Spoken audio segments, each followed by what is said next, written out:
TPS, c'est quelque chose qui a mis plusieurs décennies à se faire, c'est petit à petit. Ça part du premier principe qui est l'autoqualité, c'est-à-dire ne pas transmettre au consommateur, au poste suivant, quelque chose de défectueux. Et ça se caractérise par ce qu'on appelle le JDOKA, la machine intelligente. C'est-à-dire la machine, par elle-même, elle va s'arrêter lorsqu'elle détecte la non-qualité, un défaut. Donc ça, c'est le premier point. Deuxième point, c'est le flux tiré. Je ne produis que ce que m'a commandé le client, ce qu'a consommé le client. Donc je ne produis pas en avance, je ne fais pas de flux poussé.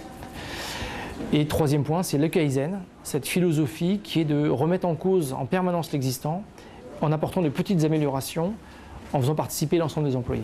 Ce que dit Toyota, être leader mondial, c'est une chose, mais ce n'est pas suffisant. Ce qu'on veut, c'est avoir une qualité irréprochable.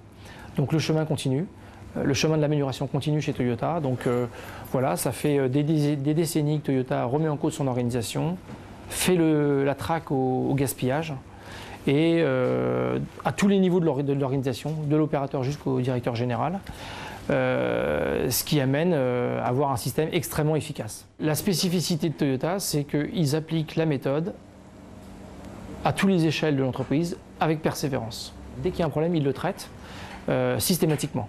Ils font la chasse au gaspillage sans se poser des questions s'il y a un payback ou pas. C'est systématique. On va vers la valeur ajoutée en permanence et la qualité.